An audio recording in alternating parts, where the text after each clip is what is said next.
دینا. تو عبرت ہونی چاہیے, مگر عبرت کے اس موقع پر عبرت بولو بھائی نہیں ہوتی, اور بغاوت پھیلتی ہے. لوگ ان کی تعریفوں میں زمین آسمان کے قلابے ملاتے ہیں.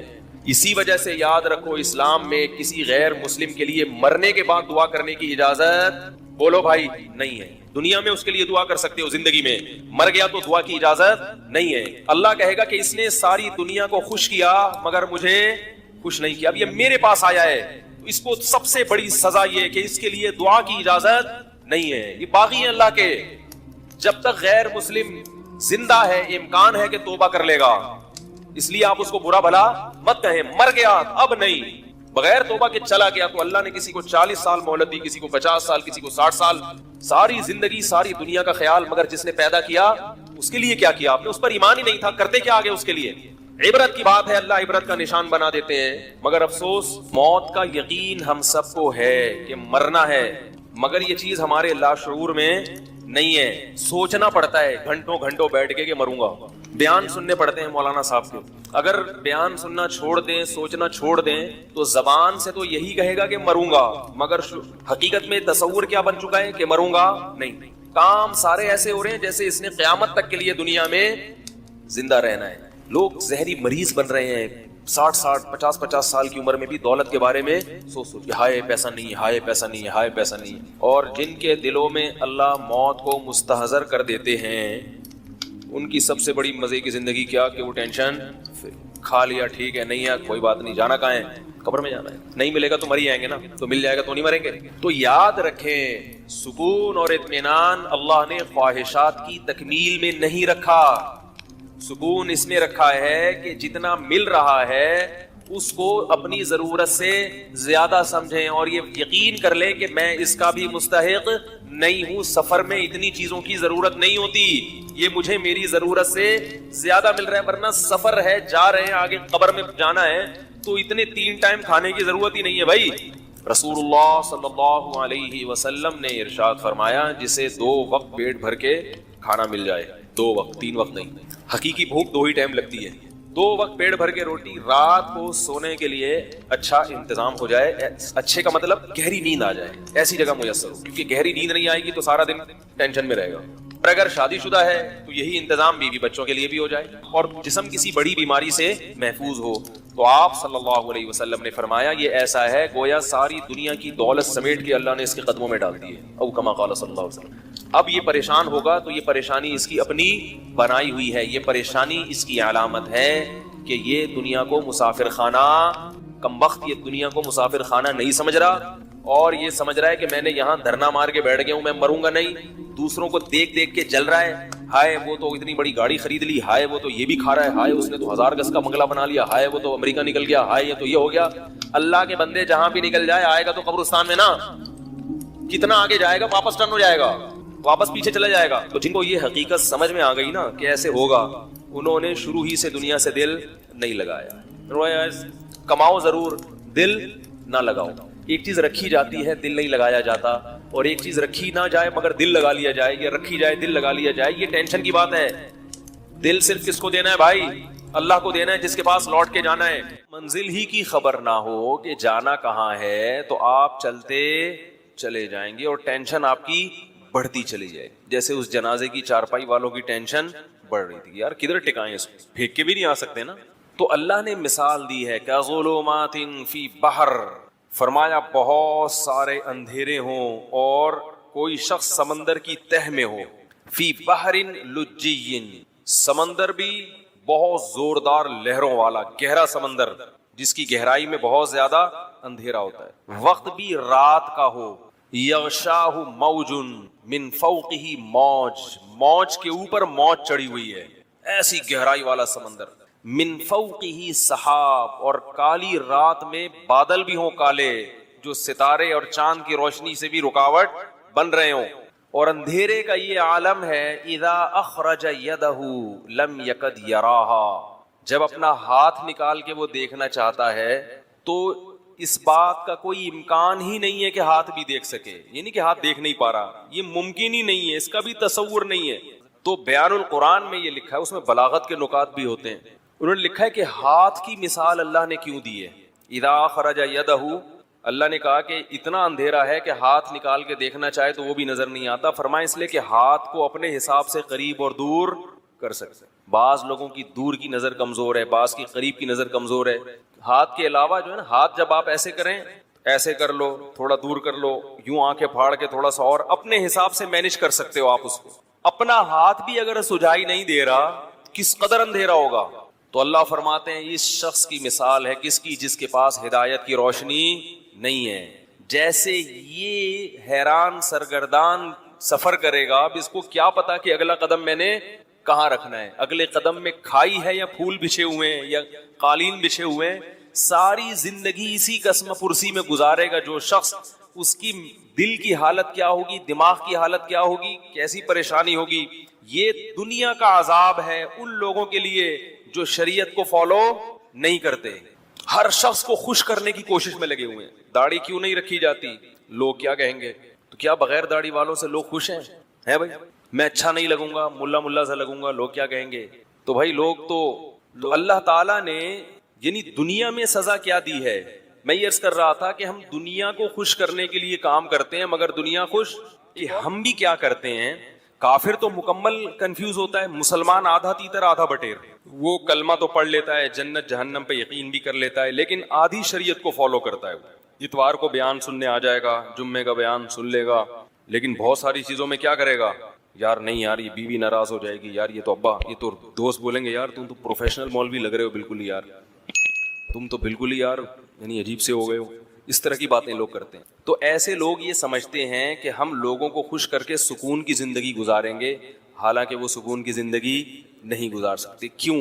قرآن نے اس کو بڑا اچھی مثال سے سمجھایا ہے. فرمایا ضرب اللہ مثلا رجلا فیہ شرکاء متشاکسون ومثلا ورجلا سلما لرجل. فرمایا بتاؤ ایک آدمی ایسا ہے جس کے کئی آقا ہوں, کئی محبوب ہوں, اور وہ کئی محبوب بھی ایسے ہیں جن کے مزاجوں میں آپس میں بڑا اختلاف ہو. کئی محبوب ایسے ہیں جن کے مزاجوں میں آپس میں, مثال دیتا ہوں, کسی کی 4 بیوی ہیں اور چاروں اپوزٹ دماغ کی ہیں, تو وہ ڈپریشن کا مریض بنے گا کہ نہیں بنے گا؟ چاروں کو خوش رکھنا اس کے لیے ممکن ہو گئی. چاروں کا مزاج بالکل الگ, چاروں پھڈے باز. وہ کہتی ہے میری دعوت قبول کرو, میرے ہاں ناشتہ کرو, کہہ رہی ناشتہ آپ نے میرے یہاں ہی کرنا ہے. تیسری کہہ رہی ناشتہ تو آپ کا باپ بھی میرے یہاں کرے گا. چوتھی کہہ رہی ہے ناشتہ روزانہ کس کے گھر ہوگا؟ ایک کے ابا ایس ایچ او ہیں, ایک کے ڈی ایس پی, ایک کے آرمی میں کرنل ہیں, اور ایک کے ابا علاقے کے ناظم ہیں بھائی, اور ہول سیل کے حساب سے سالے بھی ہیں. اب چاروں کا مطالبہ کیا ہے, ناشتہ کس کے یہاں ہوگا؟ آپ کہو گے بھائی ناشتہ تمہارے ہاں, لنچ تمہارے ہاں, ڈنر تمہارے یہاں. کوشش کرو گے نا؟ نہیں. متشاکسون, جھگڑالو, نہ ضدی. بول دیا ناشتہ آپ نے کہاں کرنا ہے, ادھر کرنا ہے. تو پڑھے گا کہ نہیں پڑھے گا؟ یہ ٹینشن سے بولے گا 4 پراٹھے تھوڑی کھا سکتا ہوں میں, چلو ادھر بھی ناشتہ کر لیا, ادھر بھی کر لیا, ادھر بھی, پھر لنچ میں یہی پھڈے بازی. تو چاروں کو خوش رکھ سکتا ہے؟ بولو بھائی, نہیں رکھ سکتا. ایک کہہ رہی مجھے اپنے ساتھ سفر پہ لے کے جاؤ, دوسری کہہ رہی اس دفعہ سفر پہ میں نے جانا ہے, تیسری کہہ رہی اس دفعہ تو ان دونوں نے جانا, میں نہیں جانا ہے. وہ قرآن اندازی کرے گا نہیں, قرے کو ہم نہیں مانتے, چلو بیگم تمہیں اس دفعہ تمہیں لے جاتا ہوں, اگلے چکر میں تمہیں نہیں, اسی دفعہ میں نے بھی. متشاکسون کا مفہوم سمجھا رہا ہوں آپ. پھڈے باز, ہر ایک کی خواہش ہے کہ ابھی میری جو چاہت ہے اس کو پورا کرو. بھائی آپ پورے ہو جاؤ گے, اس میں نہیں ہو سکتا. 4 دوست ہیں, کوئی بھی 4 محبوب ہیں, یا 3 ہیں, یا 2 ہیں, یا کئی سارے ہیں. اللہ فرماتے ہیں یہ شخص کبھی بھی سکون کی زندگی, بولو بھائی. آپ کہیں گے پھر میں 4 کی ترغیب کیوں دیتا ہوں جب سکون اللہ خود کہہ رہے ہیں. بھائی وہ اس لیے کہ ایسا ہوتا نہیں ہے کہ چاروں, ایک کا ناشتہ کر لو, ایک کے لنچ کر لو, ایک کے ڈنر کر لو, اگلے دن پھر ناشتہ یہاں کر لو. تو باریاں شریعت نے اسی پھڈے سے بچنے کے لیے, پھر بھی نہیں ہے تو پھر جاؤ ڈاکٹر کو دکھاؤ. ہم کب کہتے ہیں کہ لڈو کھانے کی نیت سے کرو؟ ہم تو کہتے ہیں بھائی جہاد ہے, پٹو گے, ٹھیک ہے, یہ تو ہم پہلے کہتے ہیں. ثواب ملے گا مگر پٹنے کا الگ ملے گا اور شادی کا الگ سے ملے گا. تو ضرورت ہے معاشرے کی. تو اللہ تعالیٰ فرماتے ہیں کہ ایک آدمی ہے ایسے ہیں جس کے محبوب ہیں, جس کے کئی خدا ہیں. ایک خدا کو خوش کرتے ہو, دوسرا خدا ناراض ہو جاتا. دوسرا وہ ہے سلام الرجل, جس کا صرف ایک آقا ہے, اس کو پتا ہے صرف میں نے اس کو خوش کرنا ہے, اس کی چاہتوں کو پورا کرنا ہے.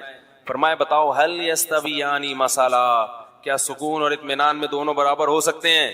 آج مسئلہ یہ ہے کہ ہم نے ایک اللہ کو محبوب حقیقی بنایا ہی نہیں ہے.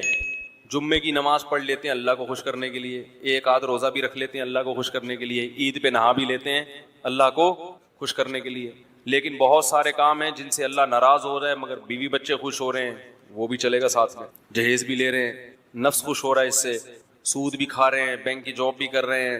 رمضان میں جس دن دیکھا کہ یار ذرا آج بڑا مشکل لگے گا، آفس میں دل نہیں لگے گا اگر میں نے کچھ کھایا پیا نہیں، تو روزہ گول۔ ایک صاحب کا میرے پاس فون آیا کہ حضرت میں وہ 11 بجے آفس آیا ہوں، میں نے سوچا تھا کہ اگر گرمی سخت ہوئی تو چھوڑ دوں گا، گرمی کم ہوئی تو رکھ لوں گا، تو 11 بجے میں نیت کر سکتا ہوں، آج موسم اچھا ہے۔ میں نے کہا یار تم عجیب آدمی ہو، رکھنا ہے بھائی، یہ تو رکھنا ہی رکھنا ہے۔ تو کبھی کسی کو معبود کبھی کسی کو معبود، تو اس سے لوگ کیا ہوتا، اور یہ سب کیا ہیں، ایک دوسرے کے مخالف بھی ہیں۔ ساری مخلوق کو، سارے انسانوں کو آپ کبھی بھی خوش، سارے رشتہ داروں کو خوش نہیں کر سکتے۔ اماں کو خوش کرو تو بیوی ناراض، بیوی کو خوش کرو تو اماں ناراض، بہنوں کو خوش کرو تو بیگم ناراض، عجیب سا حساب چل رہا ہے۔ تو کہیں بھی نہیں ہو سکتا، اس لیے ایک قانون بنا دو بھائی، ہمارا رب کون ہے؟ اللہ ہے، سب سے پہلے وہ ہے، باقی سب اس کے بعد۔ ناراض ہوتے ہو تو ہوتے رہو، تم نے بھی مر کے مٹی ہو جانا ہے، ہم نے بھی مر کے مٹی۔ عزت کرو گے تو اچھی بات ہے، نہیں کرتے تم نے بھی مٹی۔ جنہوں نے عزت کی ہے فرعون کی ہے بھائی، فرعون بھی گیا اور وہ عزت کرنے والے بھی گئے۔ فرعون غرق نہ بھی ہوتا تو بھی اب تک تو ویسے ہی مر چکا ہوتا۔ تو وہ رنگ رلیوں پہ زمانے کی نہ جانا اے دل، یہ خزاں ہے جو بانداز بہار آئی ہے۔ جتنی مردی عزت ہو شہرت ہو، مٹی میں دفن کرنے کے بعد نا 2-4 دن کے بعد کوئی بھی یاد نہیں کرتا۔ ایسی دنیا کی حقیقت ہے۔ شہرت سے تو کبھی بھی متاثر نہیں ہونا چاہیے، اپنی بھی یا کسی اور کی بھی۔ بڑے بڑی لوگ آئے ہیں دنیا میں، بڑی بڑی شہرتیں حاصل ہوئی ہیں، غائب مرے تو 2-4 دن لوگ روئے، ہائے ہوئے کیا، ختم کہانی۔ آدم علیہ السلام کو پیدا کیا اپنی قدرت سے، اماں حوا کو مٹی سے بنایا، ان کے بچوں یقین کر لیا بچوں نے کہ اللہ بڑا طاقتور ہے۔ دیکھو ابا کو بھی ہمارے، کیونکہ ان کے بچے آدم علیہ السلام کے بچے دادا تلاش کرتے رہے، ان کو دادا نہ قبر ملی نہ دادا ملے، وہ سوچتے تھے یار یہ کیسے ہو گیا، تو ان کو یقین آ گیا کہ یہ کس نے پیدا کیا ہے؟ اللہ نے، کیونکہ آدم علیہ السلام سے پہلے کا ان کو کوئی نہ کوئی مجسمہ ملا، جیسے ڈارون کہتے ہیں نا پہلے یوں تھا، یوں کچھ بھی نہیں ملا۔ کچھ تو تھوڑا سا ہوتا نا کہ جو آدم علیہ السلام سے آخری، جو ڈارون کے نظریے کے مطابق وہ آخری جانور جو انسان میں کنورٹ ہوا ہے، تو کچھ تو نظر آتے نا اس کے۔ آدم علیہ السلام بتاتے یہ والا میں تھا جو اس کے بعد اب ترقی کر کے میں یہاں تک پہنچا ہوں۔ ان کو تو 100% یقین تھا کہ اللہ ہر چیز پر قدرت رکھتا ہے، تبھی آدم علیہ السلام کے بچے غیر مسلم نہیں تھے، فرما بردار اور نافرمان تھے، مشرک نہیں تھے، اور اللہ کے وجود کا یقین بھی کرتے تھے۔ تو یہ سلسلہ صدیوں تک چلا ہے، سب کو پتا تھا یار ہمارا نسب جا کے رک جاتا ہے کہاں؟ آدم پہ۔ اس کے بعد تو چلو میاں بیوی میں ملاپ ہوا، بچے پیدا ہو رہے ہیں، اس کی تو کوئی لاجک بنتی ہے، یہ کیسے ہوا؟ تو مانتے تھے کہ کس نے پیدا کیا؟ اللہ نے۔ نوح علیہ السلام کئی صدیوں کے بعد آئے ہیں آدم علیہ السلام کے، ان کے دور میں بھی اللہ کے وجود کا انکار کسی نے نہیں کیا۔ ان کے دور میں شرک تو پھیلا ہے، شرک کہ اللہ نے اختیارات دے دیے دوسروں کو بھی، جیسے اللہ نے بغیر کسی لاجک کے بس مٹی سے پتلا بنایا آدم کا، اور ان کی پسلی سے اماں حوا کو نکالا، کن ہو جا، اور وہ ہو گئے۔ تو جیسے اللہ کو اس قسم کے اختیارات ہیں کہ وہ کر لیتا ہے بغیر کسی لاجک کے بھی، تو نوح علیہ السلام کے دور میں پہلی مرتبہ یہ شرک ہوا کہ اللہ نے دوسروں کو بھی یہ اختیارات دے دیے ہیں کہ وہ بھی جب چاہیں اپنی مرضی سے کچھ کر سکتے ہیں بغیر کسی، بول لو یار اتنی دیر سے ہو گیا، اچھا یہ کھڑکیاں بند کریں تاکہ جنریٹر کی آواز نہ آئے اندر۔ تو میں یہ عرض کر رہا تھا کہ نوح علیہ السلام وہ پہلے پیغمبر ہیں جو مشرکوں کی ہدایت کے لیے بھیجے گئے ہیں، سمجھ لیں۔ تو اس وقت شرک کون سا شروع ہوا؟ انہوں نے یہ کہا کہ جیسے آدم علیہ السلام کو بس اللہ نے بنایا، کوئی اس کی لاجک نہیں ہے، تو اللہ تعالیٰ نے دوسری بھی کچھ مخلوق ہیں جن کو اللہ نے یہ اختیار دیا ہے کہ وہ اللہ کے اختیار دینے سے جو چاہیں اپنی مرضی سے کر سکتے ہیں، سمجھ رہے ہو؟ تو یہ یعنی کب شروع ہوا یہ والا شرک؟ نوح علیہ السلام کے دور میں۔ اور اس میں 2 چیزیں بڑی عجیب تھیں۔ ایک یہ کہ انہوں نے یہ نہیں کہا کہ اللہ نے ان فلاں کو تمام اختیارات دے دیے ہیں، بلکہ اس والے کو اللہ نے بارش کا اختیار دیا، اس والے بت کو اللہ نے ود، سوا، یغوث، یعوق، نصر، یہ 5 بت تھے مشہور۔ تو کیا کہتے تھے؟ اس کو اللہ نے بارش کا اختیار دیا کہ یہ اپنی مرضی سے جب چاہے گا بارش برسا سکتا, باقی چیزوں میں یہ دخل اندازی نہیں کر سکتا. یعنی اگر بادل نہیں بھی ہیں, کوئی محکمہ موسمیات والے کہہ رہے کہ کوئی امکان نہیں ہے, لیکن یہ شو کرے گا اور بادل آ جائیں گے. یہ بہت اہم مضمون ہے, اس کو اچھی طرح سمجھیں. اور جو شارٹ کلپ بنا بنا کے فتنہ اور فساد پھیلا رہے ہیں نا, وہ پورے میری اس مضمون کو شائع کریں, پھر اس کا جواب دیں مجھے. دوسرا, وہ کہتے تھے اولاد کا اس کو ہے, یہ فلاں والے کو ہے, یہ اولاد دلوا دے گا آپ کو, چاہے کوئی سائنٹیفک لاجک نہیں ہوگی اولاد کی, کوئی اس کے بھی اولاد کے جراثیم نہیں ہے, بیوی بھی بانج ہے, مگر یہ اس کے پاس جب جاؤ گے, اس سے دعا مانگو گے تو اولاد کیا ہو جائے گا, اولاد ہو جائے گی. اس لیے نہیں کہ اس کو اختیار ہے, بلکہ اللہ کے اختیار دینے سے اس کے پاس بھی اختیار آ گیا ہے. کیونکہ اتنی سینس ان میں بھی تھی کہ یہ پتھر کے بنے ہوئے بت یہ تو تھے ہی نہیں, یہ کیا کر سکتے ہیں, یہ تو ہم نے بنائے اپنے ہاتھوں سے. لیکن وہ یہ کہتے تھے کہ ان کو گاڈ گفٹڈ صلاحیتیں ان کے اندر. پھر ان پر جب اشکال ہوتا کہ یہ تو کچھ نہیں کر سکتے, تو کہتے یہ نہیں کر سکتے مگر اللہ تو ان کو اختیار دے سکتا ہے نا, بھئی اللہ تو سب کچھ کر سکتا ہے, تو اللہ نے ان کو اختیارات دے دی ہیں. تو 5 بڑے بڑے بت تھے, ود, سوا, یغوث, یعوق اور نصر, جن کا قرآن میں تذکرہ ہے. اور آپ تفسیر کی کتابیں اٹھا کے دیکھیں. اب سوال پیدا ہوتا ہے کہ ان مسٹنڈوں کو, یہ جو بت ہیں ان کو میں مسٹنڈا کہہ رہا ہوں, ان بتوں کو, ان مسٹنڈوں کو کیوں دیے اللہ نے؟ اگر دینے ہی تھے تو آپ کو دیتا, ان کو دیتا, یہ بتوں کو کیوں دیے؟ تو کہتے تھے اصل میں یہ بڑے بڑے بزرگوں کی مورتیاں ہیں, تو ان بزرگوں سے خوش ہو کے اللہ نے ان بزرگوں کو دیے ہیں. اب اگر کہو ان بزرگوں کو کیوں دیے, تو آپ کہیں گے جب اللہ اپنی عطا سے کسی کو دے رہا ہے تو آپ کون ہوتے ہیں اس پہ پابندی لگانے والے. یہ میں اس لیے تمام چیزیں دہرا رہا ہوں کہ بالکل یہی سٹائل ہے آج شرک کو معاشرے میں پھیلانے کا, کہ اگر اللہ اپنے نبی کو کچھ اختیارات دینا چاہ رہا ہے تو ان وہابیوں کے پیٹ میں مروڑ کیوں ہوتا ہے. نہیں آ رہی بات سمجھ میں؟ ان لوگوں کو کیوں تکلیف ہو رہی ہے؟ بات آ رہی ہے سمجھ میں؟ پبلک کو کیوں؟ جب اللہ اپنے محبوب, اپنے حبیب سید الانبیاء, یا ان کو اگر اللہ اپنے اختیار سے اختیارات دے رہا ہے تو لوگوں کو اس پہ اشکال کیوں ہو رہا ہے؟ بات آئی سمجھ میں؟